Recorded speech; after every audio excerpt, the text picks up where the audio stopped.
Hello everyone, आप सभी का स्वागत है quality and facts YouTube channel पर। और दोस्तों, आज हम डिस्कस करने वाले हैं, एनालिसिस करने वाले हैं एनटीए यूजीसी नेट राजनीति शास्त्र का जो एग्जाम 4 सितंबर को हुआ था उसके मॉर्निंग शिफ्ट की।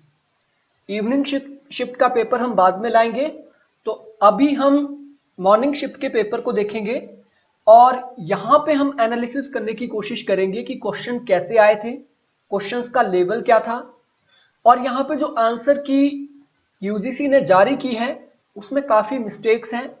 कौन कौन से क्वेश्चंस आप चैलेंज कर सकते हैं, और अगर बात करें कट ऑफ की, मेरिट की, तो आप लोग अपने मार्क्स कमेंट बॉक्स में लिखें। उसके आधार पे हम कट ऑफ डिसाइड कर सकते हैं। मैं कोई एस्ट्रोलॉजर नहीं हूं कि हवा में मैं आपको बता दूं कि कट ऑफ क्या जाएगी। आप लोग अपने मार्क्स बताएं, उसके आधार पे हम लोग एक रफ आइडिया बना के कट ऑफ भी बता देंगे। ठीक है, तो एक एक करके क्वेश्चंस को अच्छे से समझेंगे और देखेंगे कि एग्जैक्टली क्वेश्चन पेपर कैसा था और इसका लेवल क्या था। पहला क्वेश्चन है, राजनीतिक दलों, दबाव समूहों, जनमत और लोकप्रिय आंदोलन में क्या समानता है। Political parties, pressure groups, interest group और जो लोकप्रिय आंदोलन होते हैं, जन आंदोलन होते हैं, उनमें क्या सामान्य है, क्या समानता है। शक्ति के औपचारिक संगठन, शक्ति के अनौपचारिक संगठन, वर्तमान में शासन कर रही सरकारों की सहायता करना, केवल लोकतंत्र विद्यमान है। अब देखिए, यहां पे आप देखोगे शक्ति के औपचारिक संगठन केवल राजनीतिक दलों के पास होते हैं, ठीक है, और दबाव समूह अनौपचारिक तौर पे बने होते हैं लोगों के बीच, इनफॉर्मल बोला जाता है प्रेशर ग्रुप्स को। दैट्स मीन औपचारिक तो नहीं हो सकता है। वर्तमान में शासन कर रही सरकारों की सहायता करना, देखिए राजनीतिक दल जो होते हैं, राजनीतिक दल वर्तमान सरकार की सहायता नहीं करते हैं, क्योंकि यहां पे दो प्रकार के दल होते हैं, एक आपका पक्ष होता है, एक आपका विपक्ष होता है। ठीक है, दो प्रकार के दल है। तो देखिए, जो विपक्ष होता है वो कभी भी वर्तमान में शासन कर रही सरकार की सहायता नहीं करते, हालांकि ये भी एक प्रकार का दल है। दैट्स मीन ये भी इसका आंसर नहीं हो सकता। केवल लोकतंत्र विद्यमान है, देखिए राजनीतिक दलों में लोकतंत्र विद्यमान है ये कहना सही नहीं है, क्योंकि राजनीतिक दलों के जो नेता होते हैं, राजनीतिक दलों के जो संगठन के जो अध्यक्ष होते हैं, जो वो लोकतांत्रिक तरीके से नहीं चुने जाते हैं। ठीक है, दबाव समूह के जो नेता होते हैं वो लोकतांत्रिक तरीके से नहीं चुने जाते हैं, वो तो स्थितियों के हिसाब से, पावर के हिसाब से या नॉलेज के हिसाब से ऊपर आ जाते हैं। तो यहां पे कोई इलेक्शन नहीं होता है दबाव समूह का। ठीक है, तो लोकतंत्र यहां विद्यमान नहीं है। दैट्स मीन इसका करेक्ट आंसर ऑप्शन 2 ही होगा। शक्ति के अनौपचारिक संगठन है, शक्ति के अनौपचारिक। राजनीतिक दल शक्ति का अनौपचारिक संगठन है, हालांकि अगर हम सरकार की बात करते हैं तो सरकार औपचारिक होती है, लेकिन जो राजनीतिक दल, क्योंकि विपक्ष यहां पे ये भी एक राजनीतिक दल है, तो ये औपचारिक नहीं है, ये अनौपचारिक तौर से प्रभावित करता है। दैट्स मीन ये आंसर इसका एक्यूरेटली ऑप्शन 2 करेक्ट है। निम्नलिखित में से कौन से कथन अंतरराष्ट्रीय यथार्थवाद से संबंधित नहीं है। इनमें से कौन से कथन इंटरनेशनल रियलिज्म से संबंधित नहीं है। घरेलू राजनीति, पदानुक्रम, प्राधिकार और अंतरराष्ट्रीय राजनीतिक अराजकता से परिभाषित होती है। यानी जो डोमेस्टिक पॉलिटिक्स होती है, डोमेस्टिक पॉलिटिक्स में हायरार्कियल अथॉरिटी होती है और अंतरराष्ट्रीय राजनीति में अनार्की होती है। ठीक है, अगला, शक्ति साधन और साध्य दोनों है, बिल्कुल सही बात है, ये तो बिल्कुल सही बात है। दैट्स मीन ये गलत नहीं हो सकता है, ये गलत नहीं हो सकता है, क्योंकि यहां पे संबंध नहीं है, वो पूछा है। अगला, पूर्ण प्राप्ति एब्सोल्यूट गेन के बजाय सापेक्ष यानी रिलेटिव गेन में विश्वास करता है, बिल्कुल सही बात है। अराजकता वही है जैसा राज्य सोचता है, ये बात अगर आप देखोगे ये कहीं ना कहीं कंस्ट्रक्टिविज्म के साथ जुड़ती हुई दिख रही है। अगला देख लेते हैं, सभी राजनीति की तरह अंतरराष्ट्रीय राजनीति शक्ति के लिए संघर्ष है। सभी राजनीति की तरह अंतरराष्ट्रीय राजनीति भी शक्ति के लिए संघर्ष है। दैट्स मीन ये भी सही है। अब यहां पे देखिए सही उत्तर का चयन कीजिए, यानी कौन से सही नहीं है, कौन से सही नहीं है। और यूजीसी ने जो आंसर दिया है ऑप्शन डी, यहां पे आंसर दिया है कि option 1, option B, option C और ऑप्शन ई सही नहीं है, जो कि बिल्कुल गलत है। इसकी आंसर की बिल्कुल गलत दी गई है। और इवन ऑप्शन भी आप यहां पे देखोगे, ऑप्शन भी यहां पे गलत तरीके से फॉर्मुलेट किए गए हैं, क्योंकि यहां पे पूछा गया है अंतरराष्ट्रीय यथार्थवाद के बारे में क्या संबंधित नहीं है, क्या सही नहीं है। तो ये बात तो सभी को पता है, शक्ति साध्य और साधन दोनों है। और ये बात भी आप लोगों को पता है कि सभी राजनीति की तरह अंतरराष्ट्रीय राजनीति भी शक्ति के लिए संघर्ष है। दैट्स मीन ये दो तो आप 100% श्योर है कि ये तो सही होंगे। दैट्स मीन ये गलत नहीं हो सकते हैं। बी और ई तो गलत नहीं हो सकते हैं। तो बी यहां पे भी गलत बता रहा है, ई गलत बता रहा है यहां पे, बी यहां पे भी गलत है, बी ई यहां पे भी गलत है, बी दैट्स मीन ये क्वेश्चन ही गलत है। आप इसको चैलेंज कर सकते हैं। ठीक है, अगला, a person who is in the know of thing and is willing to alert the controlling authority by disclosing the corrupt act or practice that takes place। एक आदमी जिसके पास पता है कि कहां पे करप्शन हो रहा है और ये सरकार को बताना चाहता है करप्शन के बारे में, इसे किस नाम से जाना जाता है? तो डेफिनेटली सभी का ये सही होगा, विसल ब्लोअर के नाम से इन्हें जाना जाता है। यानी एक प्रकार के समाज के अंदर रहने वाले लोग जो कि गुप्त सूचनाएं करप्शन की सरकार तक पहुंचाते हैं, उन्हें विसल ब्लोअर कहा जाता है। इनकी सेफ्टी के लिए कानून बना था। ठीक है, थोड़ा सा इसको जूम कर दूं, नहीं ठीक है। यहां पे लिस्ट 1 को लिस्ट 2 के साथ आपको मैच करना है। People who should rule are those who know about politics. People यानी लोग जो रूल करना चाहते हैं, जो शासन करना चाहते हैं, वो पॉलिटिक्स को जानते हैं। ये कथन किसका है? The achievement of freedom through the abolition of exploitation and operation, यानी स्वतंत्रता की प्राप्ति एक्सप्लॉयटेशन और ऑपरेशन को खत्म करके प्राप्त करना चाहते हैं। The principle of equal basic liberty, यानी सभी को इक्वल बेसिक लिबर्टी मिलनी चाहिए, समानता का सिद्धांत। Freedom, right and citizenship of women as well as men. अब यहां पे देखिए, यहां पे बात आ रही है freedom, right and citizenship women and as well as men, यानी जैसी पुरुषों को समानताएं मिलती है, राइट मिलते हैं, स्वतंत्रताएं मिलती है, वैसी ही महिलाओं को मिलनी चाहिए। नारीवादी विचार है मैरी वॉल्स्टनक्राफ्ट।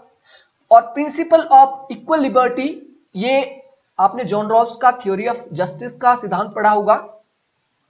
और ऑपरेशन या फिर एक्सप्लॉयटेशन को खत्म करना चाहते हैं फ्रीडम के लिए, कार्ल मार्क्स। ऑटोमेटिकली आंसर यहां पे आ जाता है कि जो शासन करना चाहता है वो पॉलिटिक्स को जानता है। और इस हिसाब से बिल्कुल इसका करेक्ट आंसर ऑप्शन डी ही होगा, ऑप्शन 4, और ये सही है। विकास प्रशासन में क्या सम्मिलित है? विकास प्रशासन में क्या सम्मिलित है वो आपको बताना है और सही उत्तर आपको बताना है। केंद्रीयकरण से संबंधित उन गतिविधियों और अभिकरण यानी एजेंसियां, केंद्रीयकरण से संबंधित उन एक्टिविटीज और एजेंसियों की संख्या सीमित करना जिनके द्वारा विकास संबंधी गतिविधियां की जाती है। विकास संबंधी गतिविधियां जिनके द्वारा की जाती है। अब देखिए, विकास प्रशासन की हम बात कर रहे हैं, विकास प्रशासन की बात कर रहे हैं और यहां पे सीमित करने की बात कर रहे हैं, तो डाउट में इसको रखें। अगला देखिए, नए प्रबंध, अभिकरण एवं प्रणालियां विकसित की जानी चाहिए। अब देखिए, यहां पे सीमित करने की बात की जा रही है और यहां पे क्या बात की जा रही है कि नई एजेंसियां और प्रणालियां विकसित की जानी चाहिए। दैट्स मीन ये स्टेटमेंट यहां पे कॉन्ट्राडिक्टरी हो गई। और कॉन्ट्राडिक्टरी आपने स्क्वायर ऑफ ऑपोजिशन देखा होगा कि या तो एक सही हो सकता है, या तो ए सही होगा, या फिर ओ सही होगा, या तो ई सही हो सकता है, या फिर आई सही हो सकता है। दोनों एक साथ सही नहीं हो सकते हैं। दैट्स मीन इन दोनों में से एक ही सही होगा, ये बात क्लियर है। अगला, सक्षम नियोजन और अनुवीक्षणीय प्रदायगी प्रारंभ करता है। ये सक्षम नियोजन यानी जो प्लानिंग है, बेटर प्लानिंग और निरीक्षण या फिर आप कह सकते हैं सुपरविजन प्रदान करता है विकास प्रशासन। विशिष्ट समर्थन देने के लिए प्रशिक्षित कार्मिकों को नियुक्त करता है, यानी अच्छा समर्थन, अच्छा सपोर्ट प्रदान करने के लिए जो ट्रेंड कार्मिक होते हैं, ट्रेंड वर्कर होते हैं, उनको नियुक्त करता है।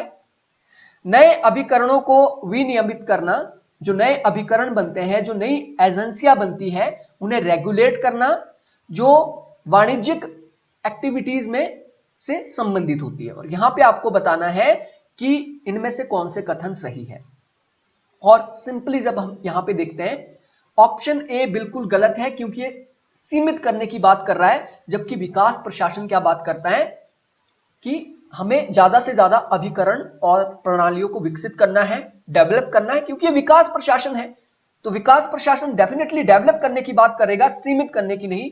यानी जहां पे ए होगा वो डेफिनेटली गलत है। तो ए ऑप्शन यहां भी है, ए ऑप्शन यहां भी है, ए ऑप्शन यहां भी है। ऑटोमेटिकली केवल एक ऑप्शन के आधार पे, स्क्वायर ऑफ ऑपोजिशन के आधार पे, कॉन्ट्राडिक्टरी के आधार पे हमने इसका आंसर निकाला। तो लॉजिकल रीजनिंग से भी आप आंसर निकाल सकते हैं अगर आपको एक्यूरेट पता नहीं है। तो मैं आपसे ये कहना चाहूंगा, अगर आप दिसंबर 2024 के लिए हमारा बैच ज्वाइन करना चाहते हैं तो उसमें अभी हमारे पास 13 सीट्स वैकेंट है, तो आप लोग उसको ज्वाइन कर सकते हैं और अभी आपको ह्यूज डिस्काउंट उसमें मिलेगा। तो अगर आप ज्वाइन करना चाहते हैं तो आप व्हाट्सएप या फिर यूट्यूब के माध्यम से कांटेक्ट मुझसे कर सकते हैं। यहां पे देखिए एग्रीमेंट्स दिए हैं और एग्रीमेंट के टाइम कौन प्रधानमंत्री था वो दिए हैं। काफी इजी क्वेश्चन है और वन लाइनर से मैक्सिमम क्वेश्चन आपको यहां पे देखने को मिलेंगे। शिमला समझौता 1972 में इंदिरा गांधी के टाइम पे हुआ। ताशकंद समझौता 1965-66 में, तो इस दौरान थे लाल बहादुर शास्त्री प्रधानमंत्री। सिंधु जल संधि 1960, जवाहरलाल नेहरू थे। भारत अमेरिका परमाणु संधि 1-3 न्यूक्लियर एग्रीमेंट 2005, मनमोहन सिंह। और इस हिसाब से बिल्कुल सही है इसका ऑप्शन 1 और आंसर की बिल्कुल एक्यूरेट है। The third wave of feminism reflected in influence of. देखिए फेमिनिज्म के 3 चरण माने जाते हैं।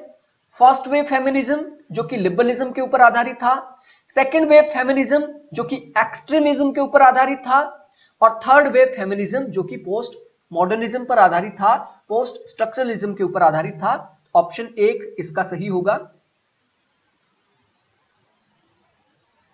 Cosmopolitan argue that citizenship should extend to the. जो कॉस्मोपॉलिटन है, जो विश्व राज्य की बात करते हैं कि पूरा जो विश्व है वो एक प्रकार से हमारा राज्य होगा, मतलब कॉस्मोपॉलिटन विश्व राज्य की जो बात करते हैं, ये आर्ग्यू करते हैं that citizenship should extend to the. जो एक नागरिकता है वो कहां तक विस्तारित की जानी चाहिए। अब यहां पे बात ही की है विश्व राज्य की, यानी पूरे विश्व में लोगों का भ्रमण होना चाहिए, पूरे विश्व के लोगों में भाईचारा होना चाहिए। तो ये कहते हैं वर्ल्ड एज होल, यानी जो सिटीजनशिप है वो पूरे विश्व की मिलनी चाहिए, ना कि किसी बाउंड्रीज लगा देनी चाहिए, वीजा वगैरह ये सारा बंद करो, हम विश्व भ्रातृत्व की बात कर रहे हैं। बिल्कुल ठीक है ऑप्शन 3। निम्नलिखित में से कौन अखिल भारतीय सेवा के अंतर्गत नहीं है। इनमें से कौन से अखिल भारतीय यानी ऑल इंडिया सर्विस के अंतर्गत नहीं है। पहला, भारतीय प्रशासनिक सेवा, इसे IAS कहा जाता है, डेफिनेटली ये तो है। यहां पे पूछा है नहीं है। भारतीय पुलिस सेवा IPS ये दूसरे नंबर पे आता, ये भी है। भारतीय वन सेवा IFS ये तीसरे नंबर पे आता है, ये भी है। दैट्स मीन ये 3 तो है, दैट्स मीन A, B और D जहां पे ऑप्शन होगा वो गलत नहीं हो सकता, क्योंकि सभी को बच्चे को पता है कि ये ऑल इंडिया सर्विस है। दैट्स मीन जहां A, B और D होगा, A यहां भी है, A यहां भी है, B यहां भी है, D यहां भी है, दैट्स मीन क्वेश्चन ही गलत है और आप इस क्वेश्चन को चैलेंज कर सकते हैं। ठीक है, यहां पे नहीं है पूछा। ठीक है, तो सही उत्तर कौन सा है? नहीं है के मामले में दैट्स मीन ये क्वेश्चन ही गलत है। तो अगला देखते हैं। जब भारत का राष्ट्रपति त्याग पत्र देता है तो वो अपना त्याग पत्र किसे संबोधित करके देता है? तो ये उपराष्ट्रपति को देता है। उपराष्ट्रपति, उपराष्ट्रपति ऑप्शन में नहीं है, दैट्स मीन या तो इसका आंसर गलत होगा या फिर एक ऑप्शन और हो सकता है कि उपराष्ट्रपति भी पद पे नहीं है। उपराष्ट्रपति भी पद पर नहीं है, यानी उपराष्ट्रपति की जो पोस्ट है वो वैकेंट है। उस स्थिति में वो उच्चतम न्यायालय के मुख्य न्यायाधीश को देगा उस स्थिति में। लेकिन यहां पे जो आंसर की दी गई है वो ऑप्शन 3 दी गई है, यानी भारत का राष्ट्रपति भारत के राष्ट्रपति को ही देगा। दैट्स मीन ये क्वेश्चन गलत है, आप इसको चैलेंज कर सकते हैं। Rational choice theory impact on public administration has been strongly felt in the areas such as, जो रैशनल चॉइस विवेकपूर्ण विकल्प सिद्धांत दिया गया है उसका पब्लिक एडमिनिस्ट्रेशन पर क्या प्रभाव पड़ा? नंबर 1, ऑर्गेनाइजेशनल बिहेवियर के ऊपर प्रभाव पड़ा, लोकल गवर्नमेंट के ऊपर प्रभाव पड़ा, पब्लिक सर्विस डिलीवरी के ऊपर प्रभाव पड़ा, थियरी ऑफ डेमोक्रेटिक एडमिनिस्ट्रेशन के ऊपर प्रभाव पड़ा। एक चीज यहां पे इंपॉर्टेंट है, वो चीज आपने अपने ध्यान में हमेशा रखनी है। देखिए, पब्लिक सर्विस डिलीवरी की बात क्या करता है? ये करता है public choice theory, public choice theory. और यहां पे बात की गई है रैशनल चॉइस थियरी की, और पब्लिक डिलीवरी की बात तो करता है public choice theory. That's mean ये दोनों डिफरेंट है। दैट्स मीन सी तो किसी भी हाल में नहीं हो सकता है, क्योंकि पब्लिक सर्विस डिलीवरी की बात पब्लिक चॉइस थियरी करती है, ना कि rational choice theory. Rational choice theory तो ये बोलती है कि राज्य जितने भी काम करेगा, प्रशासन जितने भी काम करेगा, वो रैशनलिटी के आधार पे करेगा, वो ऑर्गेनाइजेशनल बिहेवियर के आधार पे करेगा, वो लोकल गवर्नमेंट को ध्यान में रख के करेगा, और वो डेमोक्रेटिक वैल्यूज को ध्यान में रख के करेगा। दैट्स मीन सी जहां पे होगा वो गलत है। ठीक है, वो सी गलत है। दैट्स मीन सी यहां भी है, सी यहां भी है, सी यहां भी है। इस हिसाब से इसका करेक्ट आंसर ऑप्शन 2 हो जाता है, और ये आंसर की बिल्कुल करेक्ट है। क्वेश्चन नंबर 62, यहां पे लिस्ट 1 को लिस्ट 2 के साथ आपने मैच करना है। बहुत इजी है, अगर आपको 1 2 भी पता है तो आंसर आप इजीली कर पाओगे। वर्ल्ड सिस्टम थ्योरी के साथ इमैनुअल वॉलरस्टीन जुड़े हुए हैं। सोशल कंस्ट्रक्टिविज्म बहुत इजी है, इसके फादर अलेक्जेंडर वेंट माने जाते हैं। डिफेंसिव रियलिज्म यानी जो डिफेंस की बात करता है केनेथ वॉल्ट्ज है, और ऑफेंसिव रियलिज्म के साथ जॉन मर्शिमर जुड़े हैं, और ऑप्शन 2 इसका करेक्ट आंसर है। देख लेते हैं सही भी है कि कहीं। अच्छा, 1 का 3 ठीक है, बी का 4 ठीक है, सी का 1 ठीक है, और डी का 2 ठीक है। हाँ ओके है, आंसर की ओके है। अगला क्वेश्चन, यहां पे सूची 1 को सूची 2 के साथ आपने मैच करना है, और यहां पे शायद किताबें दी गई है, बुक्स दी गई है, वो आपको मैच करनी है। तो देख लेते हैं। सबसे पहले है यहां पे स्टीफन पी ऑसबर्ग की किताब, और ये मोस्ट इंपॉर्टेंट किताब है पब्लिक मैनेजमेंट से रिलेटेड। तो ए का 4 होना चाहिए, public management, critical perspective on business management. ए का 4 होना चाहिए, क्योंकि ठीक है, ए का 4 ऑप्शन 2। अगला देख लेते हैं, क्रिस्टोफर हुड ने लिखी है the art of state, B का 3 हाँ बिल्कुल सही है। दैट्स मीन इसका आंसर हमारा ऑप्शन 2 होना चाहिए, सी का 2 होगा। Jan Erik Lane, new public management and introduction, और लास्ट में हमारा जो बचता है Michael Barzelay, the NPM new public management, improving research and policy dialogue. तो ये ऑप्शन 2 ही इसका करेक्ट होगा, बिल्कुल सही है। निम्नलिखित में से कौन सा संगठन भारत में ई शासन के लिए अति मजबूत संप्रेषण प्रणाली और प्रभावी समर्थन प्रदान करता है। इनमें से वो कौन सा ऑर्गेनाइजेशन है जो भारत में ई शासन के लिए, ई गवर्नेंस के लिए मजबूत कम्युनिकेशन सिस्टम प्रदान करता है? सूचना प्रौद्योगिकी संगठन। देखिए सूचना और प्रौद्योगिकी संगठन है, ये कम्युनिकेशन से रिलेटेड है। इलेक्ट्रॉनिक सेवा, ई गव इंडिया या राष्ट्रीय सूचना विज्ञान केंद्र। तो इसको अगर आपको पता होगा, एनआईसी के बारे में अगर आपने सुना है, national information centre, NIC most important है जो कि मजबूत प्रणाली प्रदान करता है ई गवर्नेंस के लिए। तो ऑप्शन 4 बिल्कुल करेक्ट है।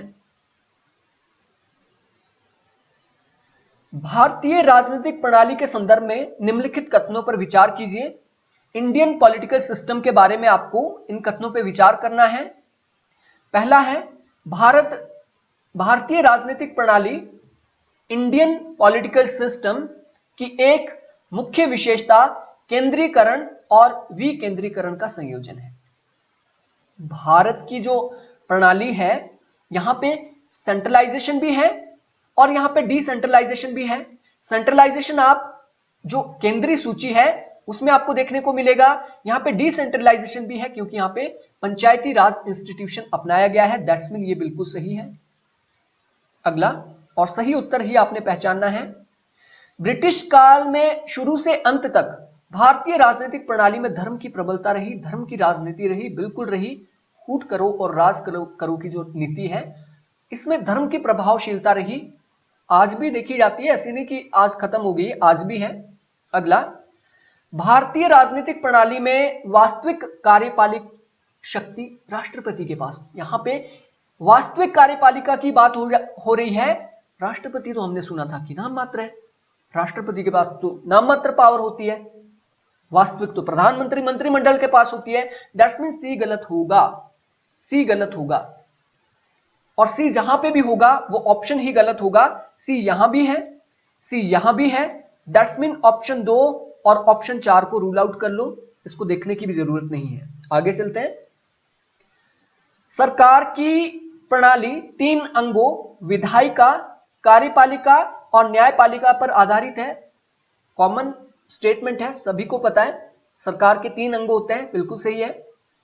नौकरशाही सरकार प्रणाली में न्यूनतम भूमिका निभाती है। देखिए नौकरशाही जो होती है न्यूनतम भूमिका नहीं निभाती है, बल्कि नौकरशाही के इर्द गिर्द ही सारे काम होते हैं, जितने भी काम होते हैं नौकरशाही करती है। आम आदमी से नहीं पूछा जाता है कि क्या करना है, ठीक है। तो न्यूनतम भूमिका नहीं होती है, बल्कि मैक्सिमम भूमिका नौकरशाही की होती है। दैट्स मीन करेक्ट होगा इसका ए बी डी। अब ई जहां पे होगा वो गलत है, तो ई यहां पे ये ऑटोमेटिकली हमने रूल आउट कर लिया था। तो ए बी डी ऑप्शन 3 सही है, बिल्कुल सही, आंसर की भी सही है। कोऑपरेटिव फेडरलिज्म के साथ जुड़े हुए चिंतक हैं, किसका क्या विचार है, और आई होप आप सभी ने इसको अच्छे से किया होगा और आपका सही होगा। कोऑपरेटिव फेडरलिज्म की बात कौन करता है, बार्गेनिक फेडरलिज्म की बात कौन करता है, कॉम्पिटिटिव फेडरलिज्म की बात कौन करता है, और क्वासी फेडरलिज्म की बात कौन करता है। और ये क्वेश्चन लगभग मैं बोलूं 8 से 10 बार रिपीट हुआ है प्रीवियस ईयर क्वेश्चन पेपर से, तभी मैं बोल रहा हूं कि आपको इसके बारे में पता होगा। जैसे कोऑपरेटिव फेडरलिज्म के साथ डेफिनेटली ग्रैनविले ऑस्टिन जुड़े हुए हैं, ए का 3 2 जगह है। अगला है बार्गेनिंग फेडरलिज्म। बार्गेनिंग फेडरलिज्म के साथ जुड़े हुए हैं मॉरिस जोन्स, ये भी सभी को आइडिया होगा बार्गेनिंग फेडरलिज्म का, ये भी 2 जगह है। दैट्स मीन यहां एक ऑप्शन में ही आपको घुमाया गया है। कॉम्पिटिटिव फेडरलिज्म की से रिलेटेड जो इंस्टीट्यूशन है ये है नीति आयोग, और क्वासी फेडरलिज्म की बात करते हैं केसी वियर है। इस हिसाब से इसका करेक्ट आंसर ऑप्शन 2 होगा। Question number 67, who has propounded the concept of power elite. Power elite direct question, C Wright Mill. Power elite इन्होंने किताब भी लिखी और ये कॉन्सेप्ट भी प्रोपाउंडेड इन्होंने ही किया है। सूची 1 को सूची 2 से आपने मिलाना है, और बहुत इजी है, अगर एक भी आपको अच्छे से पता है तो आप, लेकिन आपको डेफिनेटली सारे पता होंगे। भारत रूस मैत्री संधि पोखरण 2 1998 में हुआ। उस दौरान भारत के प्रधानमंत्री सभी को पता होगा अटल बिहारी वाजपेयी थे। लुकिस्ट नरसिंह राव 1991 में ये हमने लाई है। भारत रूस मैत्री संधि ये 1971 में जब यूएसए हमारे ऊपर आक्रमण करना चाह रहा था बांग्लादेश के इशू में, तब हमने ये 20 वर्षीय संधि की। पंचामृत जो पॉलिसी है ये नरेंद्र मोदी की है। तो इस हिसाब से इसका जो करेक्ट सीक्वेंस बनता है वो ऑप्शन 4 बनता है। अगला क्वेश्चन, किसने पॉलिटिकल डीके की बात की है? देखिए, पॉलिटिकल डीके और पॉलिटिकल डेवलपमेंट ये किताब भी लिखी है इन्होंने। यह है एसपी हंटिंगटन। पॉलिटिकल डीके और पॉलिटिकल डेवलपमेंट इनकी किताब का भी नाम है। भारतीय राष्ट्रीय आंदोलन की अनेक विचारधाराएं थी। इंडियन नेशनल मूवमेंट जो था उसकी कई आइडियोलॉजी थी, इनमें एक चरमपंथी भी था। निम्नलिखित में से सही पहचानना है। देखिए, इंडियन नेशनल कांग्रेस 1885 में इसका गठन हुआ। पहले नरमपंथी थे, उसके बाद 1905 के बाद चरमपंथी थे, उसके बाद 1919 के बाद जब गांधी जी आते हैं 1918-19 के बाद, तो ये गांधीवादी मूवमेंट हो जाता है। तो लाल पाल और बाल गंगाधर तिलक, लाला लाजपत राय और विपिन चंद्र पॉल, दैट। और ये यहाँ पे ये जो दो है ये तो डेफिनेटली पता है, ये नरमपंथी है। तो एबीसी करेक्ट होगा, ऑप्शन 1। क्वेश्चन नंबर 71, विमर्शी लोकतंत्र किसका पक्ष पोषण करता है? विमर्शी लोकतंत्र जहां पे विमर्श होता है, जहां पे डायलॉग होता है लोगों के बीच, तो विमर्शी लोकतंत्र किसका पक्ष पोषण करता है? अनौपचारिक बहस का। यहां पे इनफॉर्मल बहस होती है। हाँ, विमर्शी लोकतंत्र है तो लोग आपस में विमर्श करते हैं। नागरिकों की प्रत्यक्ष भागीदारी, तर्क का सार्वजनिक उपयोग, यानी यहां पे जो लॉजिक है वो उसका सार्वजनिक उपयोग होता है। सत्य के पक्ष की खोज की जाती है। अद्वैतवाद के साथ द्वैतवाद, और इनमें से आपको बताना है सही उत्तर कौन सा है। सही उत्तर कौन सा है? और इसका जो सही उत्तर है वो बी नहीं होगा। यहां पे बी नहीं होगा। क्यों नहीं होगा? क्योंकि विमर्शी लोकतंत्र की बात यहां पे की जा रही है। विमर्शी लोकतंत्र मतलब लोगों के बीच डायलॉग होता है। विमर्शी लोकतंत्र इंडिया में भी कुछ मायने में है, क्योंकि लोगों के बीच डायलॉग होता है, बहस के मुद्दे बनाए जाते हैं, लोगों के बीच चर्चाएं परिचर्चाएं होती है। जैसे अभी आपने देखा होगा जो आर्टिकल 44 को लागू करने की बात करते हैं, यूनिफाइड सिविल कोड, तो कई विमर्श होते हैं, कई संगोष्ठियां की जाती है यूनिवर्सिटी में, जगह जगह पे की जाती है। तो यहाँ पे तो इनडायरेक्ट भी है, डायरेक्ट भी है और इनडायरेक्ट दोनों है। दैट्स मीन प्रत्यक्ष भागीदारी यहाँ पे जरूरी नहीं है। तो बी जहां पे होगा वो सही नहीं है। तो बी यहां भी है, बी यहां भी है, दो को रूल आउट कर लो। और अद्वैतवाद और द्वैतवाद ये दोनों क्या है? ये दोनों कॉन्ट्राडिक्टरी है, या तो द्वैतवाद होगा या अद्वैतवाद होगा, दोनों एक साथ नहीं हो सकते हैं। तो ई भी गलत है, तो ई यहां गलत है। इस हिसाब से ऑप्शन 3 इसका सही होगा। ऑप्शन 3 बिल्कुल सही है। किसने आयरन लॉ ऑफ ओलिगार्की दिया? आयरन लॉ ऑफ ओलिगार्की किताब भी है और अवधारणा भी है। Iron law of oligarchy Robert Michels की अवधारणा है। Which of the following statement is not correct about constitutionalism? संविधानवाद के बारे में कौन सी स्टेटमेंट सही नहीं है? जो सही नहीं है वो आपको बतानी है। Totalitarian government, responsible government, limited government, constitutional monarchy. और डेफिनेटली आप लोगों को इसका आंसर पता है, क्या सही नहीं है।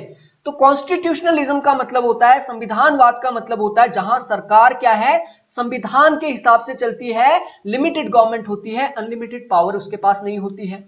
सरकार यहां पे रिस्पॉन्सिबल होती है। और कॉन्स्टिट्यूशनल मोनार्की जैसे कि ब्रिटेन में है, तो वो भी एक कॉन्स्टिट्यूशनलिज्म का उदाहरण है। लेकिन टोटलिटेरियनिज्म कभी भी संविधानवाद का उदाहरण नहीं होता, क्योंकि यहां पे अनलिमिटेड पावर होती है और कॉन्स्टिट्यूशनलिज्म का मतलब होता है सीमित पावर।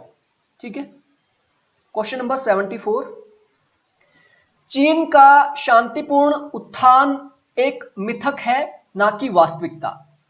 जो चाइना है इसका शांतिपूर्ण उत्थान मिथक है ना कि वास्तविकता, ये एक कथन है और इस कथन के आधार पे आपको नीचे दिए गए दावों को परखना है, चेक करना है। यानी चीन का जो बोल रहे हैं ना, जो लोग ये बोल रहे हैं ना कि चीन का जो उत्थान हुआ है वो शांतिपूर्ण तरीके से हुआ है, वो गलत है, वो एक मिथक है। अब दावे देख लेते हैं। पहला दावा है, सलामी स्लाइसिंग रणनीति के द्वारा चीन पड़ोसी राष्ट्रों के क्षेत्रों को अपने अधीन कर रहा है, जो चीन के शांतिपूर्ण उत्थान के दावे के विरुद्ध है और यह बिल्कुल सही बात है। सलामी जो स्लाइसिंग है यानी ये एक प्रकार की चीन की रणनीति है और चीन क्या कर रहा है, धीरे धीरे आगे बढ़ रहा है, धीरे धीरे अपनी बाउंड्रीज आगे बढ़ा रहा है। जैसे उन्होंने 5 हाथ का जो हथेली और उंगलियों का सिद्धांत दिया था, उसके आधार पे चीन ने क्या किया, हमारे जम्मू कश्मीर के ऊपर, हमारे लद्दाख के ऊपर, अरुणाचल प्रदेश के क्षेत्र के ऊपर, भूटान के ऊपर, नेपाल के ऊपर, तिब्बत के ऊपर अपना हक जताने की बात की। दैट्स मीन ये बात बिल्कुल सही है। अगर ये अपने हक जताने की बात कर रहा है, उसको छीनने की बात कर रहा है, तो शांतिपूर्ण उत्थान एक मिथक है, ये बात बिल्कुल सही है। ऑप्शन ए सही है। अगला, आसियान तथा अफ्रीकी देशों का चीन की आर्थिक सहायता शांतिपूर्ण उत्थान के दावे के विरुद्ध है। अब यहां पे क्या कहा गया है, इसको अच्छे से आप समझिए। इसमें कहा गया है आसियान तथा अफ्रीकी देशों का चीन की अत्यधिक आर्थिक सहायता शांतिपूर्ण उत्थान के दावे के विरुद्ध है। यह स्टेटमेंट गलत है, यह स्टेटमेंट गलत है। अगर कोई देश दूसरे देश को बहुत ज्यादा आर्थिक सहायता देता है, हेल्प करता है दूसरे की, इसमें कोई ऐसी बात नहीं हो रही है कि वहां पे शांति को भंग किया जा रहा है। दैट्स मीन ये कथन सही नहीं हो सकता है, बी सही नहीं हो सकता है। इस आधार पे हम यहाँ पे ऑप्शन बी, क्योंकि ये सही नहीं है, इस आधार पे 2 ऑप्शन हमारे यहाँ पे हमने एलिमिनेट कर दिए। अब 2 ही ऑप्शन हमारे पास बचते हैं और 2 ऑप्शन बताते हैं हमें, या तो 4 सही होंगे या फिर 3 सही होंगे, 5 सही नहीं है। अगला देख लेते हैं, अलोकतांत्रिक तथा सत्तावादी देशों को चीन का समर्थक इसके शांतिपूर्ण उत्थान के दावे के विरुद्ध है। अब देखिए, कोई अलोकतांत्रिक देश है या फिर सत्तावादी देश है, उसको अगर चीन हेल्प कर रहा है तो इसमें उसके उत्थान से रिलेटेड क्या बात आती है, इससे चीन के उत्थान से रिलेटेड क्या बात है। वो हेल्प कर रहा है तो करने दो, लेकिन इसका मतलब है ये एक गलत स्टेटमेंट है, ये सही नहीं हो सकता है, सी सही नहीं हो सकता है। इसके आधार पे ऑप्शन 3 हमारा राइट हो जाता है। अगला देख लीजिए, 9 डैश लाइन का चीन का दावा इसके शांतिपूर्ण उत्थान के दावे के विरुद्ध है। ठीक है, विरुद्ध है। ओके, अगला, चीन द्वारा भेड़िया योद्धा कूटनीति यानी वुल्फ वॉरियर डिप्लोमेसी इसके शांतिपूर्ण दावे के विरुद्ध है। तो देखिए, इसका करेक्ट आंसर हमने निकाल दिया है। इसका करेक्ट आंसर ऑप्शन 3 है, ए, डी एंड ई ओनली। अगला क्वेश्चन, भारत सरकार के पंचायती राज मंत्रालय ने पंचायतों को जीवंत बनाने के लिए क्या उपाय किए हैं। निम्नलिखित को पूर्व के बाद के समय तथा क्रम में आपने लगाना है। कुछ policies lie government of India, Panchayati Raj department ने कुछ पॉलिसीज लाई। पहली पॉलिसी कौन सी थी, दूसरी कौन सी थी और लेटेस्ट कौन सी है, वो आपको बताना है। आप इसके डेट्स भी मतलब आपको अगर फ्यूचर के लिए आप प्रिपरेशन कर रहे हैं तो डेट्स अगर आपको पता हो तो ज्यादा बेटर है, क्योंकि यहां से घुमा फिरा के क्वेश्चन दोबारा से बन सकता है। देखिए, सबसे पहले स्वामित्व योजना इन्होंने लाई, संपत्ति सर्वेक्षण। स्वामित्व योजना क्या है, जो पंचायतों के अंदर जो लैंड है उसके ऊपर लोगों का स्वामित्व, उसको लीगलाइज करना। अगला है सस्टेनेबल डेवलपमेंट गोल, एसडीजीज, क्योंकि ये 2000 में हमने अडॉप्ट किए हैं। जब सस्टेनेबल डेवलपमेंट गोल हमने लाया उसके बाद जो अगली जो पॉलिसी है वो है सोलर, जो छत पर सौर संस्थापित करने की मुफ्त बिजली योजना, जहां पे 300 यूनिट निशुल्क बिजली प्रदान करना है। और उसके जो हमारा लेटेस्ट है, बेहतर प्रदर्शन लाने के लिए ई ग्राम स्वराज्य, और इस हिसाब से ऑप्शन 1 इसका सही है। क्वेश्चन नंबर 76, अंबेडकर बहुमुखी व्यक्तित्व के धनी थे, निम्नलिखित में से कौन सा मत सही है? जो सही है वो आपको बताना है। अंबेडकर ने सामाजिक न्याय को परिभाषित किया, जिसका अर्थ सभी को समान अवसर प्रदान करना है, और यह बात बिल्कुल सही है, यह बात बिल्कुल सही है। ज्योतिबा फुले उनके आदर्श थे, ज्योतिबा फुले को आदर्श मानते थे बी आर अंबेडकर, यह बात भी सही है। वह भारत के प्रथम अटॉर्नी जनरल थे। अरे भाई, वो भारत के पहले कानून मंत्री थे, ये तो बच्चा बच्चा जानता है। अटॉर्नी जनरल थे? नो, अटॉर्नी जनरल वो नहीं थे। उन्होंने चुनाव लड़ा, बिल्कुल लड़ा। वह अर्थशास्त्र में पीएचडी थे, बिल्कुल थे। दैट्स मीन जहां पे सी होगा वो गलत है, क्योंकि वो भारत के पहले कानून मंत्री थे, ना कि अटॉर्नी जनरल। तो सी यहां भी है, सी यहां भी है, सी यहां भी है। दैट्स मीन इसका करेक्ट आंसर ऑप्शन 2 होगा। निम्नलिखित में सही कथन आपको चुनना है। नाटो एक सुरक्षा समझौता है जिसका निर्माण यूएस नेतृत्व वाले पश्चिम देशों के लिए सुरक्षा हेतु किया गया। और देखिए, हम लोगों को यह चीज बिल्कुल पता है, नाटो का गठन जो है, नाटो का गठन 1949 में किया गया, और ये अमेरिका के जो सहयोगी देश थे उन्होंने किया था यूएसएसआर को रोकने के लिए। दैट्स मीन ये बात बिल्कुल सही है। वार्सा समझौता की उत्पत्ति, वार्सा पैक्ट सोवियत संघ और इसके मित्र देशों द्वारा प्रत्युत्तर में लाया गया, नाटो के प्रत्युत्तर में, यह भी हम लोगों को पता है। ठीक है, तो यह बात भी बिल्कुल सही है, वार्सा पैक्ट सोवियत यूनियन ने बनाया था। अगला, दक्षेश का निर्माण, दक्षेश यानी सार्क का गठन साउथ एशिया की सुरक्षा के लिए किया गया? नहीं, दक्षेश कोई मिलिट्री ऑर्गेनाइजेशन नहीं है, यह सामाजिक और आर्थिक संगठन है। ये अगर मिलिट्री ऑर्गेनाइजेशन होता तो सुरक्षा के लिए होता। दैट्स मीन ये कथन गलत है। आसियान एक सुरक्षा संगठन है, बिल्कुल उसी तरीके से आसियान भी एक सामाजिक, आर्थिक और राजनीतिक संगठन है। दैट्स मीन ये मिलिट्री ऑर्गेनाइजेशन नहीं है, तो ये सुरक्षा नहीं कर सकता। अगला, यूरोपीय संघ का निर्माण यूरोप की सुरक्षा के लिए किया गया था? नहीं, यूरोपीय संघ का निर्माण यूरोप के अंदर सामाजिक, आर्थिक, राजनीतिक और सांस्कृतिक आदान प्रदान के लिए किया गया था। दैट्स मीन ये तीनों गलत है। तो यहां पे सही आपसे पूछा गया है, सही यहां पे 1 और 2 ही होगा। ऑप्शन 1 बिल्कुल सही है। Human rights are also criticised for, human rights जो है इन्हें क्यों क्रिटिसाइज किया जाता है, इनकी आलोचना क्यों की जाती है? एलिवेटिंग कलेक्टिविज्म अबव इंडिविजुअलिज्म, जो कलेक्टिविज्म है, एलिवेटिंग कलेक्टिविज्म अबव इंडिविजुअलिज्म, यानी कलेक्टिविज्म को इंडिविजुअलिज्म से ऊपर रखा जाता है। एलिवेटिंग यानी एलिवेट कर देता है कलेक्टिविज्म को, यानी इंडिविजुअलिज्म को ऊपर रखा जाता है और कलेक्टिविज्म को खत्म किया जाता है, ये तो गलत है। इक्वेटिंग कलेक्टिविज्म एंड इंडिविजुअलिज्म, यानी इन दोनों को इक्वली मानता है, कलेक्टिविज्म और इंडिविजुअलिज्म को।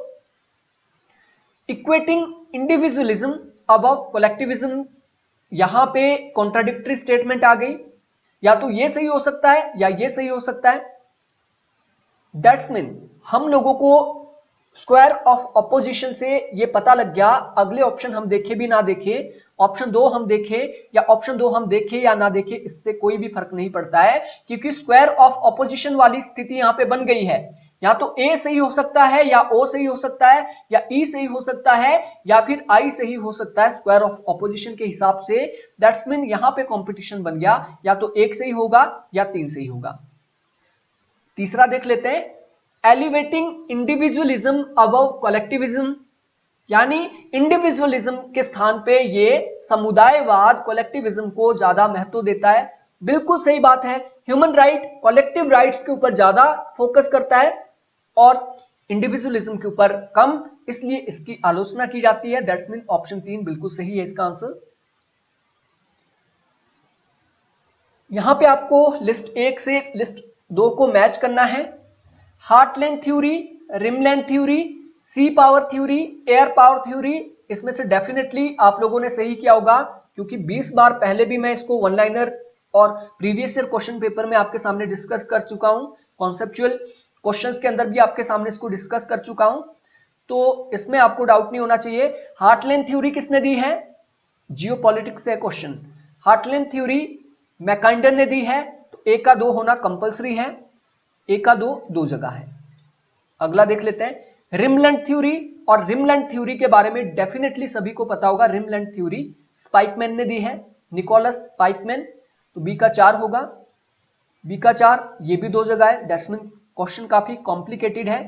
एटी महान सी पावर के बारे में आपने सुना होगा, सी पावर का सिद्धांत एटी महान ने दिया है, तो सी का 1 होना चाहिए, यहां पे सी का 3 है।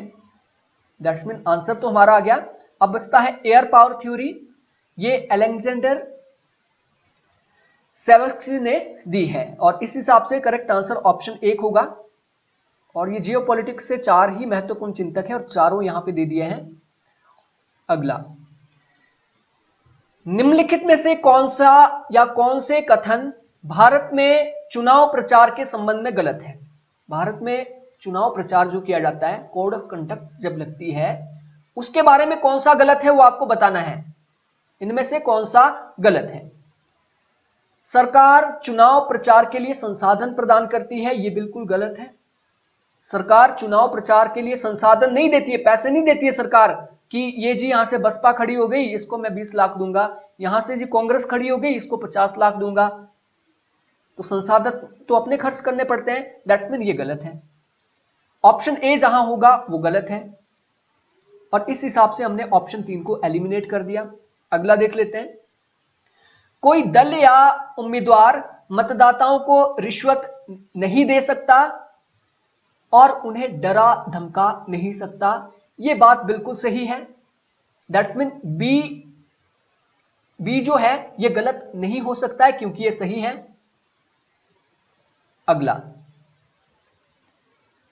अगला है, कोई दल अथवा उम्मीदवार चुनाव प्रचार के लिए किसी उपासना स्थल का उपयोग नहीं कर सकता। हां, नहीं कर सकता, दैट्स मीन ये सही है, ये गलत नहीं हो सकता है। कोई दल अथवा उम्मीदवार जाति या धर्म के आधार पर मतदाताओं से निवेदन नहीं कर सकता, यह बात भी सही है, यह गलत नहीं हो सकता।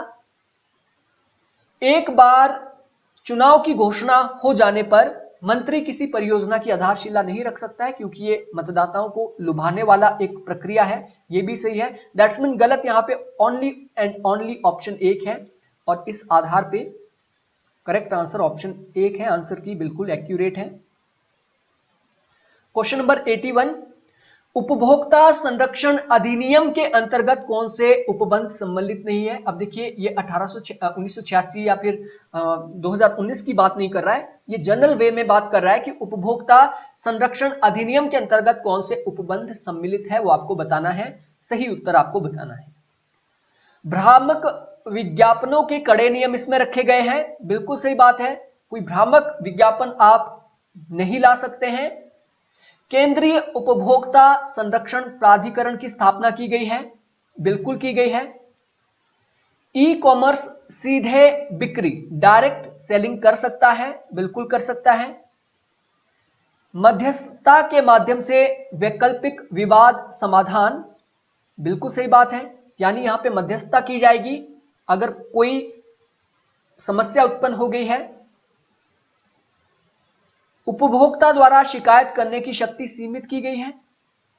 अरे भाई, सीमित थोड़ी की गई है, यह उपभोक्ता का संरक्षण करना चाहता है और उपभोक्ताओं की शक्ति कम कर दे, यह तो गलत बात हो गई। तो सीमित नहीं की है इसने, इसको वास्ट किया है, इसको बढ़ाया है। दैट्स मीन जहां ई होगा वो गलत है। ई यहां भी है, ई यहां भी है, इस हिसाब से 2 ऑप्शन हमारे गलत है। अब इनमें से सही क्या होना चाहिए? A B C D. A B C D देख लेते हैं आंसर की। ए बी सी डी 3, हाँ बिल्कुल सही है आंसर की। अगला क्वेश्चन, भारत में केंद्र राज्य संबंध में सुधार के लिए गठित निम्नलिखित आयोगों या समितियों को आरोही क्रम में आपने लगाना है। आरोही यानी पहले कौन सी बनी, उसके बाद कौन सी, उसके बाद कौन सी, क्रोनोलॉजिकल ऑर्डर में आपको लगाना है।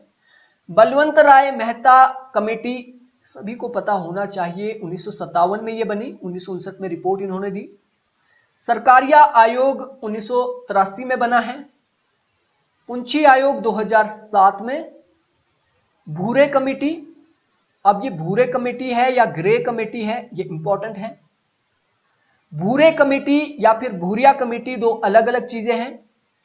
अगर ये भूरिया कमेटी है तो भूरिया कमेटी 1996 में बनी है, पैसा से रिलेटेड भी जो है। अगर ये ग्रे कमेटी है तो ग्रे कमेटी 1920 में बनी है। राजमन्नार समिति 1969 में, शायद ये 1969 में ही बनी है, हाँ 1969 में ही बनी है। इस हिसाब से इसका करेक्ट सीक्वेंस देख लेते हैं। तो सबसे पहले कौन सी बनी है, ए, उसके बाद कौन सी बनी है, बी, सॉरी ए के बाद बनी है, ए के बाद ई बनी है 1969, ए के बाद ई बनी है 1969 में। उसके बाद Sarkaria committee, that's mean B. उसके बाद बनी है आपकी भूरिया कमेटी, भूरिया कमेटी में है डी। और लेटेस्ट आपकी क्या आ जाती है यहां पे, पुंछी आयोग, सी। ए ई बी डी सी, ए ई बी डी सी, यहां पे कोई भी ऑप्शन ऐसा नहीं है। दैट्स मीन अगर ये ग्रे कमेटी की बात कर रहे हैं तो भूरे समिति तो अलग है, ग्रे कमेटी 1920 में बनी है, ये बात सही है। तो सबसे पुरानी डी होनी चाहिए, डी केवल यहां पे है, तो सबसे पुरानी ये है। उसके बाद बनती है बलवंत राय 1957, उसके बाद ई बनती है, उसके बाद बी बनती है, उसके बाद सी बनती है। इस हिसाब से इसका करेक्ट आंसर ऑप्शन 3 है। बट आप इसको चैलेंज कर सकते हैं क्योंकि भूरे समिति जैसी कोई समिति नहीं है, वो भूरिया समिति थी या फिर वो ग्रे समिति थी जो कि 1920 में बनी है। और इस हिसाब से ये क्वेश्चन आप चैलेंज कर सकते हैं। यहां पे 2 नंबर का सवाल है आपका, अगर आपको ऐसा लगता है तो इसके एक बार प्रूफ आपने देख लेना है। सीईसी यानी मुख्य चुनाव आयुक्त के अधिदेश का आधार संविधान के 324 से प्राप्त होता है। बिल्कुल सही बात है, जो मुख्य चुनाव आयुक्त है उसके पास जो पावर्स है वो अनुच्छेद 324 से प्राप्त होती है। अब यहां पे आपको सही उत्तर चुनना है इनमें से। अनुच्छेद 324 में ये अधिदेश है कि आयोग का नेतृत्व एकल मुख्य चुनाव आयुक्त सीईसी करता है। एकल मुख्य चुनाव आयुक्त यानी सीईसी करता है। और इसमें अमेंडमेंट हुई है। इस क्वेश्चन को आपने डाउट में रखना है, इस ऑप्शन को डाउट में आपने रखना है। 324 में यह व्याख्या की गई है कि मुख्य चुनाव आयुक्त केवल एक ही होगा, मुख्य चुनाव आयुक्त केवल एक सदस्य होगा। इसमें अमेंडमेंट अगर की गई है कि बहुसदस्यीय है तो यह ऑप्शन यहां पे गलत होगा। इसको एक बार आपने क्रॉस चेक कर लेना है। और अगर हम बात करते हैं इनिशियल स्टेज में, तो इनिशियल स्टेज के संदर्भ में यह कथन सही है क्योंकि जब संविधान लागू हुआ तो यह अधिदेश उसमें किया गया था। उस हिसाब से हम अगर देखते हैं, राष्ट्रपति अतिरिक्त आयुक्तों की नियुक्ति कर सकता है, तो राष्ट्रपति अतिरिक्त आयुक्त या आयुक्तों की नियुक्ति कर सकता है, बिल्कुल कर सकता है। तो पहले एक था, अब ये 3 सदस्य हो गया है। दैट्स मीन ये तो बिल्कुल सही स्टेटमेंट है। चुनाव प्रक्रिया में न्यायपालिका के हस्तक्षेप से वर्जित किया गया है, यानी चुनाव प्रक्रिया में न्यायपालिका हस्तक्षेप नहीं कर सकती है। चुनाव आयोग पंचायतों में के भी चुनाव कराता है। देखिए 324 के तहत चुनाव आयोग चुनाव पंचायतों के नहीं कराता है, पंचायतों के लिए अलग से 343 के अंदर चुनाव आयोग की बात की गई है, तो ये 324 के तहत नहीं है। दैट्स मीन ये तो गलत है। चुनाव के दौरान सीईसी भारत के मुख्य कार्यकारी अधिकारी के रूप में काम करता है। देखिए मुख्य कार्यकारी अधिकारी के रूप में वो काम नहीं करता है, वो मुख्य चुनाव आयुक्त के रूप में ही काम करता है। दैट्स मीन इसका एबीसी ही सही होगा, ऑप्शन 2 करेक्ट है। Question number 84, who had envisioned the evolution of human life into a divine life in a divine body. Divine theory की बात किसने की है? डिवाइन थियोरी की बात मानव विकास से संबंधित या मानव आत्मा से संबंधित डिवाइन थ्योरी, तो डेफिनेटली सभी का ये सही होगा। तो डिवाइन थ्योरी की बात की है अरविंदो घोष ने, ठीक है, अरविंदो घोष, ऑप्शन 4 सही है। मैकियावेली के प्रमुख तत्वों में क्या शामिल है? मैकियावेली ने जो सिद्धांत दिया है, मैकियावेली के जो आइडियाज है या थॉट्स है, उनमें क्या तत्व शामिल है वो आपको बताने हैं। ओके, देख लेते हैं। राजनीति शासन प्रणाली का वर्गीकरण किया गया है। परंपरागत दार्शनिकों के विचारों की आलोचना की है। हाँ, ये बात बिल्कुल सही है, उन्होंने परंपरागत दार्शनिक विचारों की आलोचना की है क्योंकि उसमें धर्म को प्रधानता दी गई थी। इन्होंने स्वतंत्रता की आलोचना की है। गणतंत्रवाद के बारे में विचार इन्होंने दिए हैं, शक्ति का विश्लेषण किया है। देखिए, ये एक रियलिस्ट थिंकर है, रियलिस्ट थिंकर है, यानी इन्होंने रियलिस्टिक पॉइंट ऑफ व्यू दिए होंगे, ठीक है, रियलिस्टिक पॉइंट ऑफ व्यू दिए होंगे इन्होंने। तो हम ये कह सकते हैं इन्होंने शक्ति का विवेचन किया है। ऑप्शन ई होना कंपलसरी है, ऑप्शन ई यहां पे नहीं है। जितने भी रियलिस्टिक थिंकर है उन्होंने पावर की विवेचना की है, तो एक ऑप्शन हमारा हट गया। अब मैंने ये आपको बताया था कि इन्होंने परंपरागत दार्शनिकों की आलोचना की है, दैट्स मीन बी का होना कंपलसरी है, बी का होना कंपलसरी है, बी यहां भी नहीं है, बी यहां है, ठीक है। इस हिसाब से ऑप्शन हमारा डी करेक्ट बन रहा है, ठीक है। डी में क्या क्या है? इन्होंने परंपरागत दार्शनिकों की आलोचना की है, यह बात सही है। इन्होंने गणतंत्रवाद के बारे में विचार दिए हैं, किसमें दिए हैं? द प्रिंस इनकी किताब है, उसमें इन्होंने विचार दिए हैं, ई सही है, ऑप्शन 4 इसका सही होगा।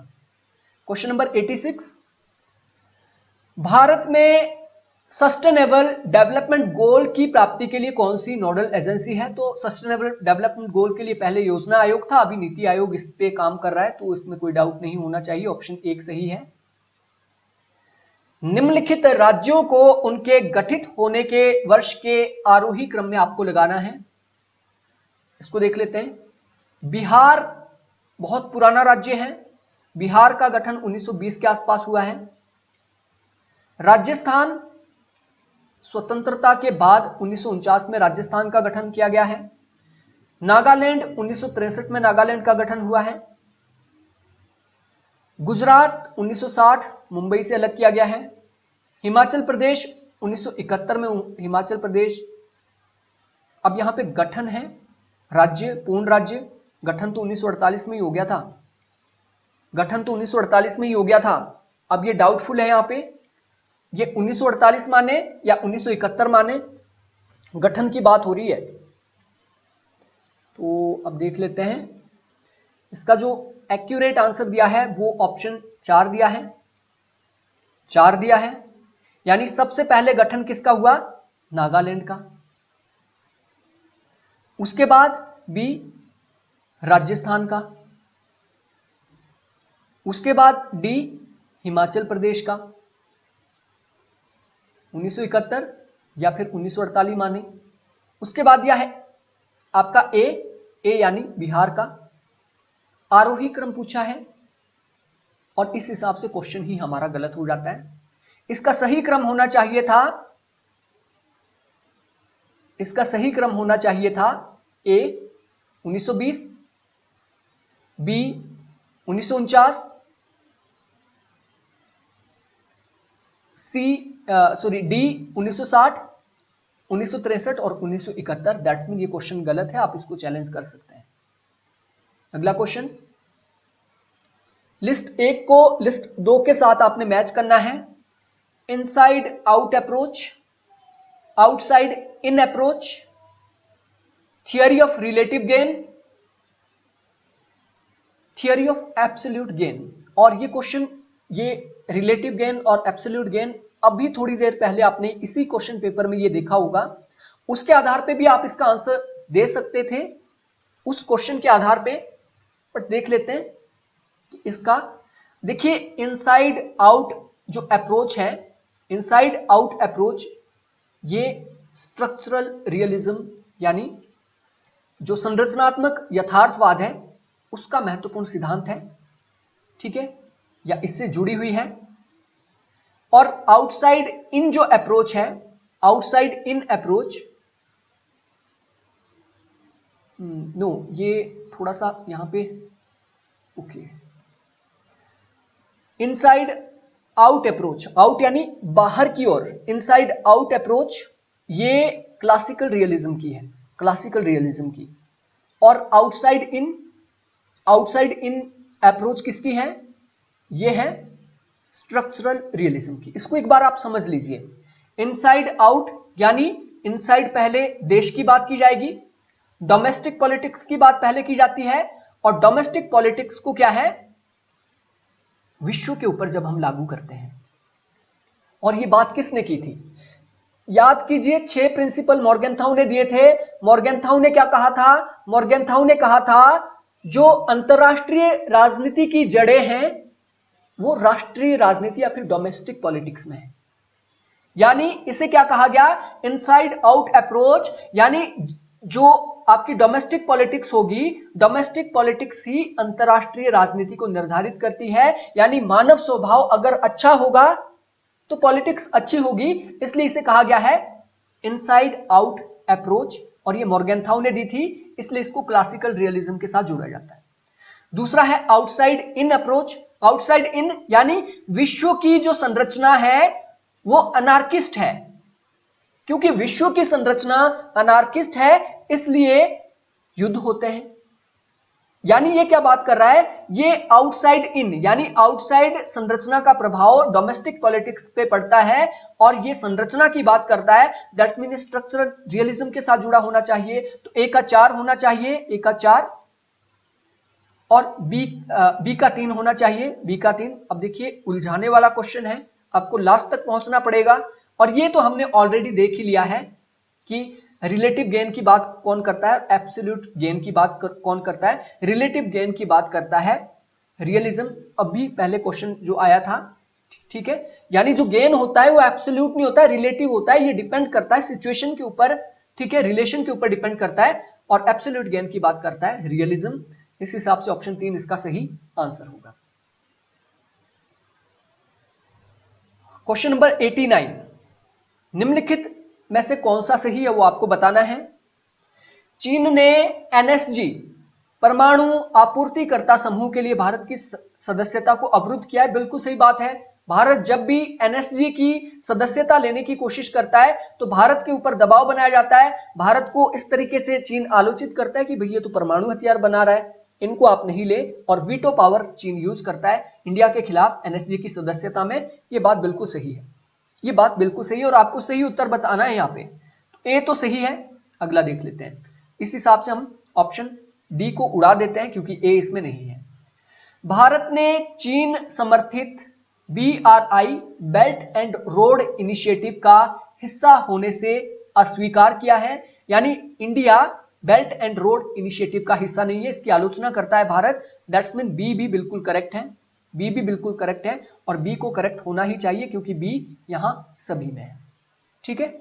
अगला, गुजराल सिद्धांत पारस्परिकता में विश्वास करता है। और देखिए जब गुजराल सिद्धांत की हम बात करते हैं, ये नॉन रेसिप्रोकल की बात करता है, गैर पारस्परिकता की बात करता है। गैर पारस्परिकता का मतलब क्या है कि भारत अपने पड़ोसी देशों की मदद करेगा लेकिन उनसे मदद की उम्मीद नहीं करेगा, एक अच्छा पड़ोसी होने के नाते।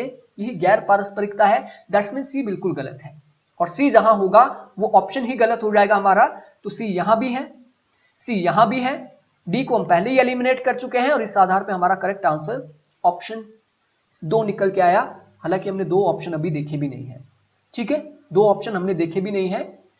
भारत और चीन जलवायु परिवर्तन वार्ता में एक दूसरे के सहयोगी है, ये गलत है। भारत चीन व्यापार संतुलित व्यापार का उदाहरण है, नहीं। भारत और चीन के बीच जो व्यापार है ये संतुलित व्यापार नहीं है, ये एक ऐसा व्यापार है जहां पे चीन को बहुत ज्यादा फायदा हो रहा है। तो हमने आंसर तो निकाल ही दिया है, ऑप्शन 2 सही है। चुनाव आयोग के अनुसार किसी राजनीतिक दल को राष्ट्रीय दल होने के लिए निम्नलिखित में से कौन सी योग्यताएं होनी चाहिए? चुनाव आयोग राष्ट्रीय दल के लिए क्या योग्यताएं होनी चाहिए? डेफिनेटली आप लोगों ने इसको अच्छे से पढ़ा होगा। स्टेट या क्षेत्रीय दल या फिर राष्ट्रीय दल की क्या है? इसकी 4 या अधिक राज्यों में राज्य स्तर दल की मान्यता होनी चाहिए। जैसे कि अभी आम आदमी पार्टी को राष्ट्रीय दर्जा मिला तो इसकी दिल्ली में थी, इसकी पंजाब में मतलब गवर्नमेंट या फिर इसको क्षेत्रीय दल का या फिर राज्य स्तरीय दल का इसके कहां मिला? दिल्ली में मिला, पंजाब में मिला।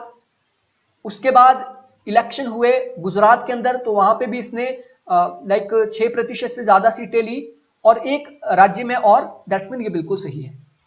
आम चुनाव में जो आम चुनाव होते हैं, आम चुनाव में दल को 6%, हाँ 6% वाला तो डेफिनेटली पता है, 6% मत प्राप्त करना चाहिए तथा कम से कम 4 लोकसभा सीटों पर विजय प्राप्त करनी चाहिए। बिल्कुल सही है।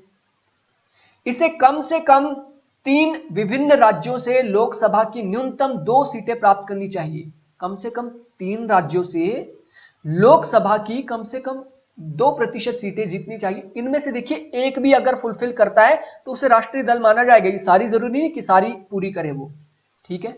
अगला,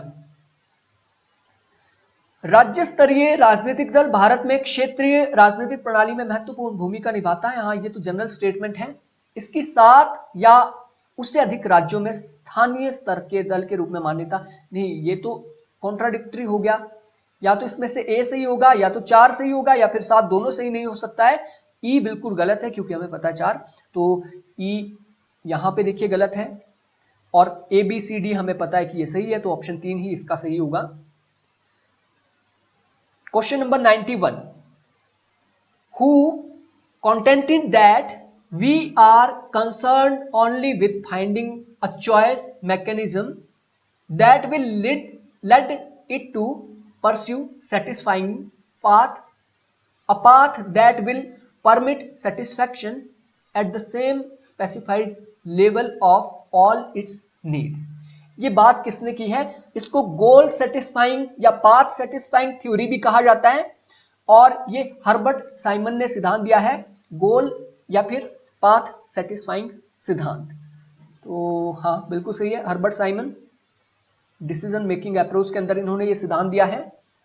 भारत अपनी विदेश नीति में सामरिक स्वायत्तता स्ट्रेटेजिक ऑटोनॉमी में विश्वास करता है और इसका अनुपालन भी करता है। और आपको सही उत्तर यहां पे चुनना है।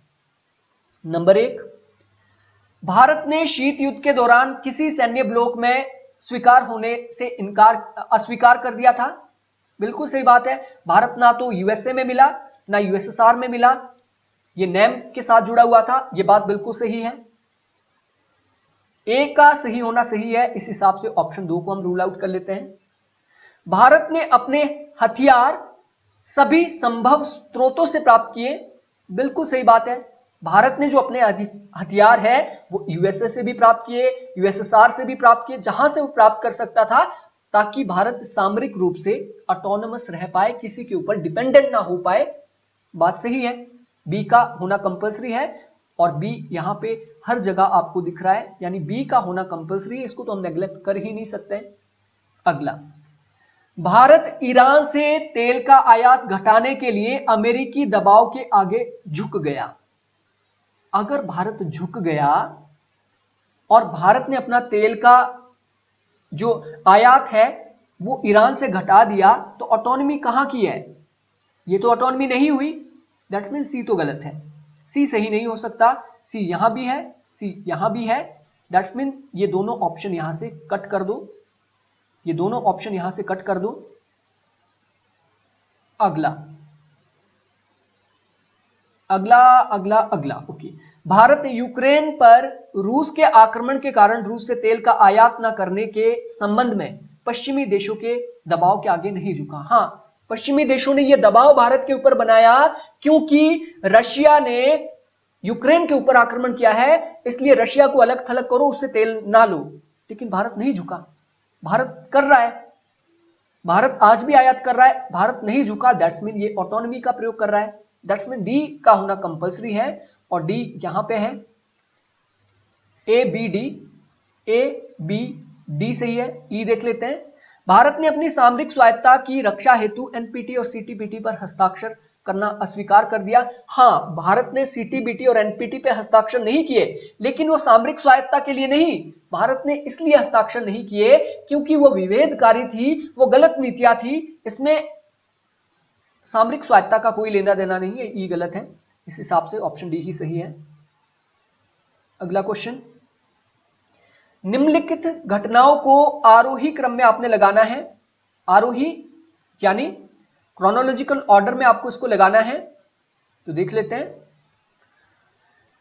सबसे पहला है पूर्वी यूरोप में साम्यवाद का पतन। पूर्वी यूरोप में साम्यवाद का पतन 1989 में, जब देशों ने स्वतंत्रता, बुल्गारिया जैसे देशों ने स्वतंत्रता की उद्घोषणा की थी। ठीक है। सोवियत संघ का विघटन माना जाता है 1991 में, 1991 में, जब गोर्बाचोव ने ये लिख कर दिया था, ठीक है, कि अब सोवियत संघ विघटित हो चुका है। मिखाइल गोर्बाचोव द्वारा राष्ट्रपति का पद ग्रहण किया गया था 1985 में। आईएनएफ संधि होती है 1987 में। अब इस हिसाब से देखिए सही क्रम क्या होगा, और इसको क्रोनोलॉजी में आपने लगाना है। सबसे पुराना होना चाहिए यहां पे डी, तो सबसे पहले आएगा डी, तो डी 3 जगह है। उसके बाद पूर्वी यूरोप में साम्यवाद का पतन होना शुरू हो जाता है। जर्मनी का एकीकरण यहां पे इंपॉर्टेंट है। जर्मनी का एकीकरण 1990 में होता है, ठीक है, जर्मन वॉल गिराई जाती है और जर्मनी का एकीकरण 1990 में, तो सबसे पुराना डी है। उसके बाद हमारा आ जाता है आईएनएफ ट्रीटी, डी के बाद ई होगा, और लगभग सभी ऑप्शन में है। उसके बाद जर्मनी का एकीकरण होगा, बी होगा। जर्मनी का एकीकरण 1990 में, कहीं गलती तो नहीं हो रही है? नहीं, हाँ थोड़ा सा यहां पे देखिए। उसके बाद यहां पे क्या होना चाहिए, ए होना चाहिए, बी नहीं, ए होना चाहिए। ये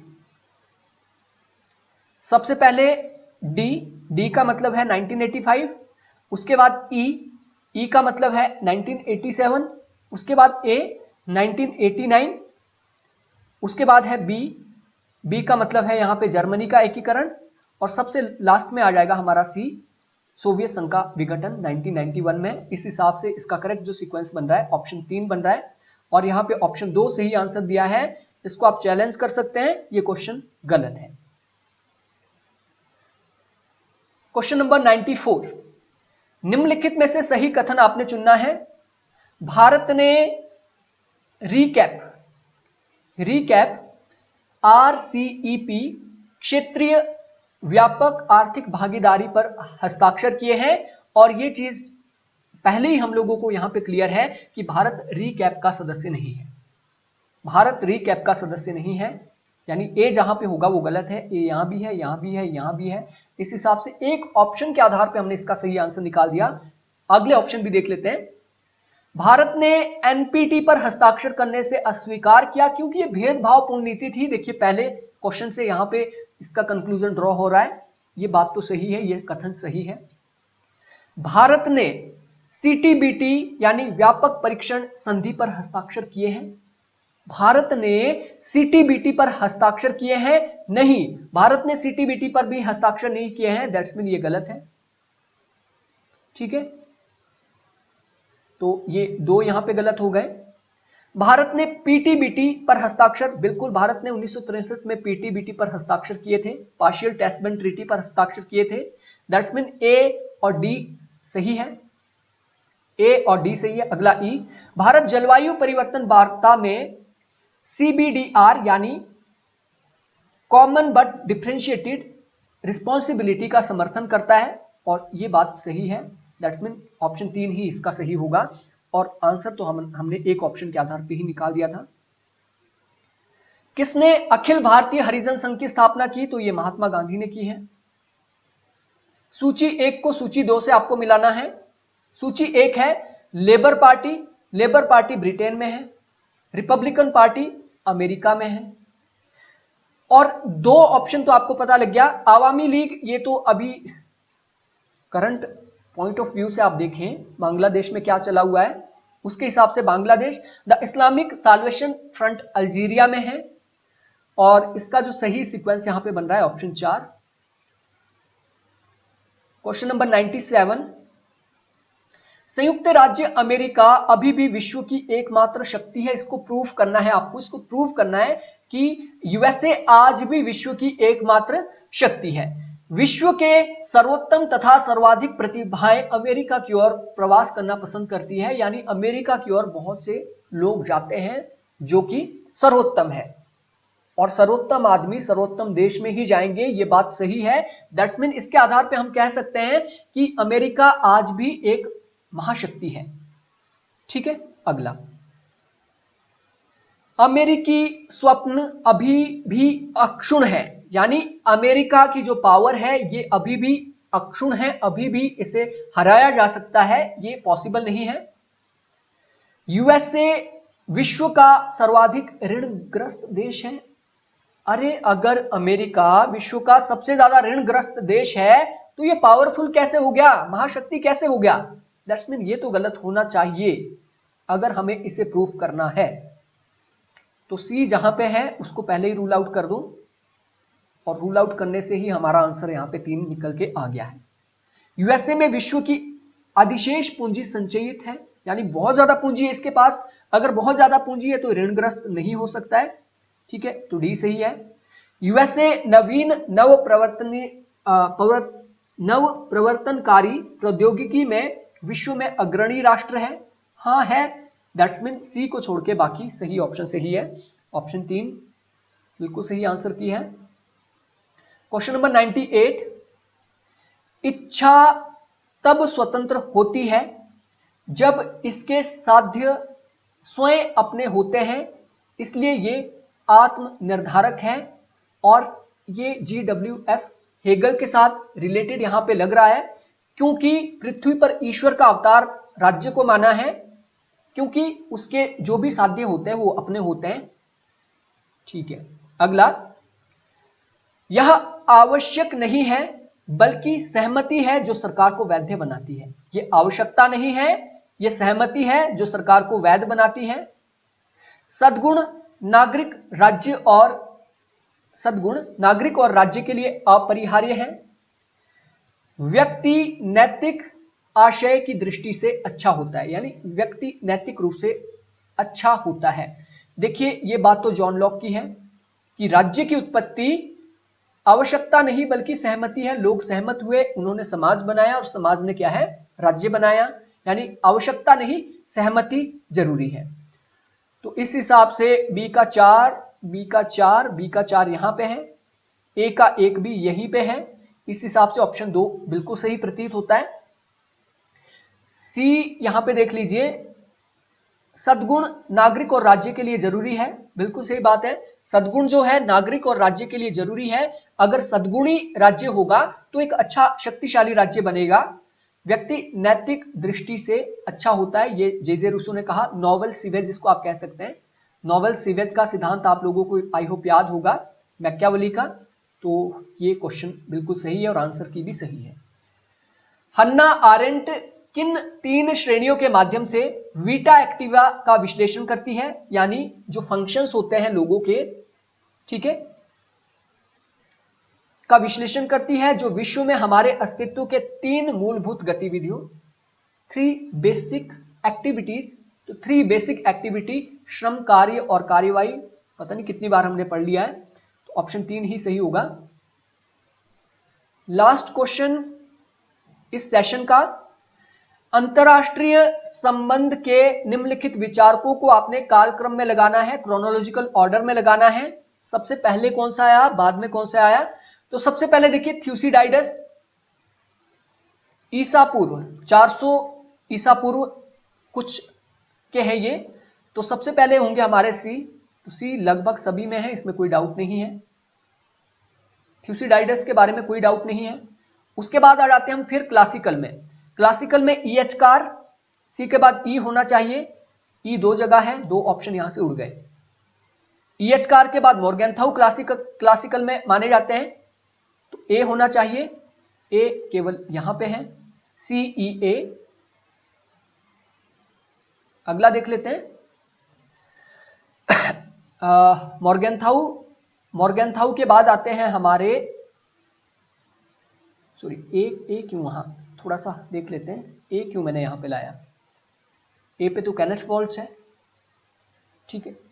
एक बार देख लेते हैं, ये दो तो हमने उड़ा दिए यहां पे, ना तो एक हो सकता है ना चार हो सकता है। ओके, सबसे पहले ये बात क्लियर है सी, उसके बाद EH कार, ये बात भी बिल्कुल सही है, सी और E। उसके बाद आते हैं हैंस मॉर्गेनथाउ, जो कि है ऑप्शन बी पर, बिल्कुल सही है। उसके बाद आता है आपका केनेथ वॉल्ट्ज, ए।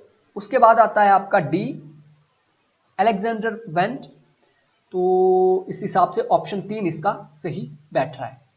अगला क्वेश्चन, पश्चिमी राजनीतिक दार्शनिकों की पुस्तक को कालक्रम में आपने लगाना है। पश्चिमी राजनीतिक दार्शनिक, और यहां पे आप थिंकर्स के आधार पे ही लगा सकते हैं, अगर आपको एग्जैक्ट डेट भी पता नहीं है फिर भी आप इसका आंसर निकाल सकते हैं। अब indication of rights of women 1792 में मेरी वॉस्टनक्राफ्ट की ये किताब है। द सोशल कॉन्ट्रैक्ट रूसो की किताब है, 1759 की शायद। Element of philosophy of right 1802 या 12 की किताब है, हीगल की किताब है। ऑन लिबर्टी 1800 कब की है, 59 या 50s की है ये, 1854 समथिंग, ठीक है। एग्जैक्ट डेट आपने देख लेना है। The economic and philosophical manuscript 1844 के आसपास, 1859 के आसपास, ये थोड़ा सा मैं भूल रहा हूं, ये कार्ल मार्क्स की किताब है, लेकिन फिर भी आंसर हम निकाल सकते हैं कैसे। तो सबसे पुरानी यहां पे कौन सी हमें दिख रही है, 1759 की। रूसो सबसे पुराना है तो बी सबसे पहले होगा, बी सबसे पहले होगा, या इससे पहले भी कौन है, कोई है। The social contract 1759, social contract बिल्कुल सही है, बी सबसे पहले होगा, तो बी केवल यहां पे है। उसके बाद आ गया आपका विंडिकेशन 1792, 1759 पहला, उसके बाद 1792 बी ए, अगला आ गया आपका सी, क्योंकि 1812 या 2 के आसपास लिखी गई है, बिल्कुल ठीक है। अगला आ जाता है आपका ई, इकोनॉमिक एंड पॉलिटिकल मैन्युस्क्रिप्ट 1844 ही होना चाहिए ये, जितना मैं समझ पा रहा हूं, कार्ल मार्क्स का है। उसके बाद डी आ गया यहां पे, element of right of D, on liberty, ये सबसे लास्ट में जेस मिल ने लिखी है, ऑप्शन 3 सही होगा। और यहां पे जो आंसर दिया गया है, आंसर यूजीसी 4 दे रही है, गलत है, आप इसको चैलेंज कर सकते हैं। तो ये हमारे 50 क्वेश्चंस थे। लास्ट में यही कहूंगा, अगर आप दिसंबर 2024 के लिए क्वालिटेटिव बैच ज्वाइन करना चाहते हैं, इसमें पेपर 1 भी है, पेपर 2 भी है, इसमें प्रैक्टिस भी है, कॉन्सेप्चुअल पार्ट भी है, फैक्चुअल पार्ट भी है, और ह्यूज डिस्काउंट पे आपको मिल रहा है, तो आप इसको ज्वाइन कर सकते हैं। लास्ट 13 सीट्स इसमें अवेलेबल है। तो आप मेरे नंबर 9816897697 पे भी क्वेरी भेज सकते हैं, ये मेरा व्हाट्सएप नंबर है। तो अभी इस सेशन में इतना ही, अगला सेशन हम जल्दी ही लेके आएंगे। और अगर आप इसकी पीडीएफ देखना चाहते हैं तो आप पीडीएफ डायरेक्टली डाउनलोड कर सकते हैं डिस्क्रिप्शन से इस वीडियो के। सो आई होप आपके लिए वीडियो यूजफुल रही होगी। Thank you, thanks for joining this live. मिलते हैं नेक्स्ट वीडियो में।